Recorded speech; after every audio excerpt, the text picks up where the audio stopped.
Okay, sorry for, like, leaving so freaking suddenly last time. There were people. Okay, so, now how many minutes do we have? We've still got 6 minutes left. Wow.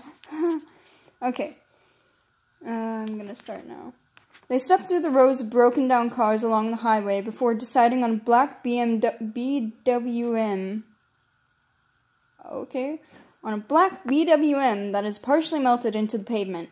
The front tires and hood drooped together like a wax sculpture and stuck to the road in a way that reminds Peter of a snail crawling along a branch.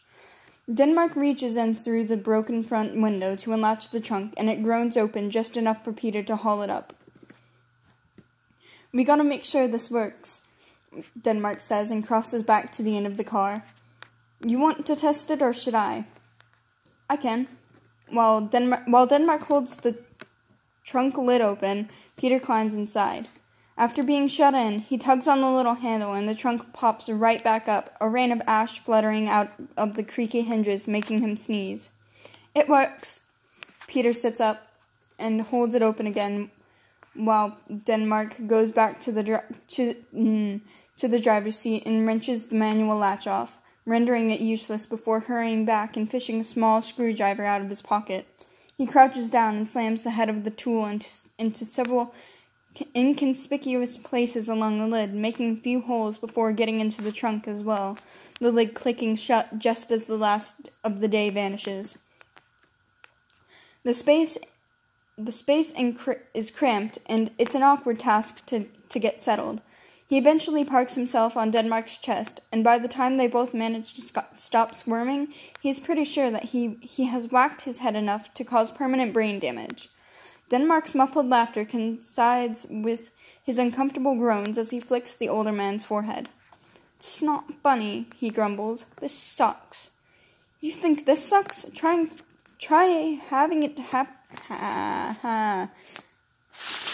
Can't do his accent. This sucks. You think this sucks? Try having it happen in a Volkswagen with Sweden. What the fuck is his accent? I don't know. What? Yeah, it must have been about 10 years ago. And that was British accent, but okay. Finland and Norway got so sick of us bickering over dinner that they got us both drunk and locked us in the trunk of Iceland's rental car all night. Wouldn't let us out until we apologized to each other and promised to behave ourselves. Seelan smirks. What did you do? What did you do? God. Spent all night with his ass squished against my face. Why didn't you just apologize? What? No way, that's lame. Besides, he started it. I doubt that. Shut up, you're biased. He sighs heavily and tips his head back against the fuzzy mat below. Kinda wish now that I would have, though. What were you arguing about? I don't even remember. Probably something stupid. Definitely something stupid, you mean. What did I just say about shutting up? Peter folds his arms under his chin and rests on them. So what happened? How did you get out? Iceland returned us to the rental company and they heard us banging around. Some guy named Sven let us out, and we had to hitchhike home. He laughs. Nobody wanted to pick us up, though. We were all sweaty and gross from spending the entire night locked in a stupid trunk. I'm sure the old lady who finally gave us a ride thought we were serial killers or something. You? Maybe. Sweden doesn't look like a serial killer. Denmark's hands come up to squash Peter's face between his palms. Okay, now I know you're trying to be biased. Excuse me. Seelan wriggles out of his mashing and resettles himself with a huff. Huff. That's so weird. After a moment, he tilts his head to look at Denmark through the dark. You don't think Sweden would kill anybody, do you? What? Burwald? Nah, no way. Not unless he had to. He's a pretty chill guy oh wait, shit. He yawns. Fuck. He yawns. He's a pretty chill guy these days. He'd only put somebody down if it were absolutely necessary. Why? I don't know. I was just thinking, I guess. About what? Well, he crosses his arms again, enough to prop himself up. You said people went crazy and started killing each other, so I guess, I don't know. Nah, I get it, he shrugs. And I wouldn't discredit it either, with how weak we all are right now. I don't think there's a single one of us who isn't as susceptible to madness as any human is, but even then, I don't think you have to worry about anything. He grins and ruffles Peter's hair. Us northern savages lost our minds a long time ago. He nods slowly. And everyone's weak or dead because the land is dead, right? That's a huge factor of it, I'm sure. Part of it is population, though. He makes a garbled sound from somewhere behind the mask. That's weird. We're nothing without our people. But Peter trails off and turns his head down. Yeah. Denmark tilts his head. What were you going to say? He asks curiously. What are you thinking about? Wait, sounds wrong. What are you thinking about? It also sounds wrong. Oh my god, I'm just gonna keep reading. Well, if we need our people and our land to survive, then I should be dead, right? I could feel it when the forge broke apart and I know the royal family is dead, but I'm still okay. He pauses for several moments before continuing quietly. I guess that means I was never really a real nation, huh? What? Everything that made me is gone, but I'm still okay, so that means I was never really made of them to start with. He scrubs a hand over his cheeks. I was never able to get a real government or anything, so I never got to be a real country. That's so depressing. Sealand baby, no. Hey. Denmark drops a hand on his back. Having a big government and a lot of land doesn't mean squat. Being what we are is about the people we take care of. But all of my people are dead. No, they aren't. Denmark sighs heavily and wriggles backward until he can sit up a bit. Your main family, yes, but not your whole family. If they were all gone, you'd be in a hell of a lot of worse shape. It's so much fun to say. Hell of a lot. Hell of a lot. Hell of a lot with the But Prince Roy and his family were my only people, and no, they weren't. You've got a bigger population than you think, kiddo. What? I do? Denmark nods. Sure, you've got a huge royal family.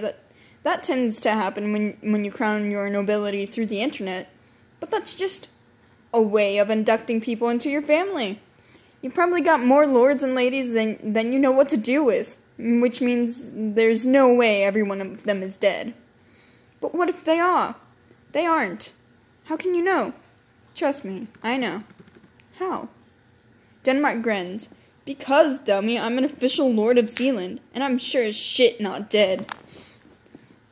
Love being home alone. You can say things now. Oh, yeah. Peter gapes at him. What? You are?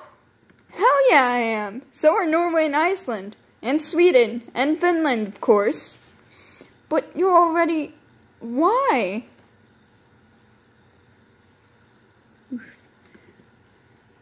Where was I? Shit. Hey, 30 euros for lordship is pretty good. And I had a frame I needed to put something in. He cocks his head. The title was on the wall of my house in the living room. Didn't you ever notice it? No, I never did. He pauses. So, if you did all that, does that mean you think I'm real? Of course we do. Like I told you, land ain't got nothing to do with it. It's all about the effort you put forth, and you've got that in spades. Then how come you guys never officially acknowledge me in front of everyone? He shrugs. What we think differs from what other people think. Sweden was working on it, though. Finland, too. I think they were getting pretty close. I can't fucking speak today. Yesterday was the English star, and I died, and I can't English anymore. Go figure, Peter grumbles. I finally get someone to believe in me, and the stupid world has to end. Denmark laughs and shifts back down. Well, here, how about this? He clears his throat.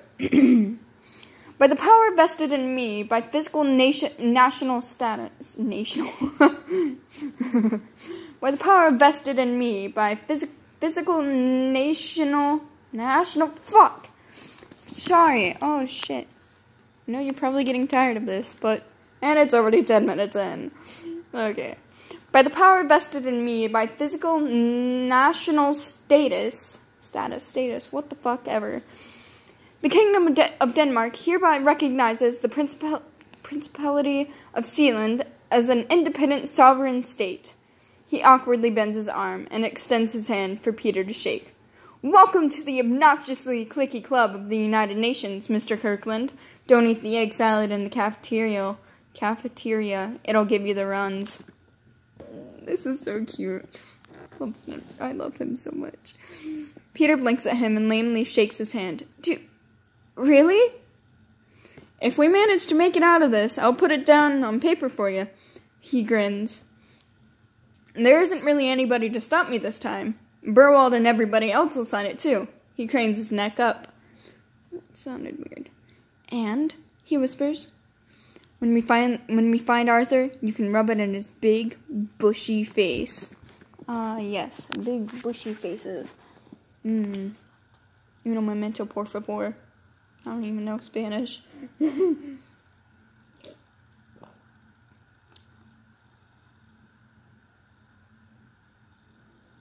I can say 1 minute in French and please in like so many different languages. Like un moment, varsha or yeah, it's varsha.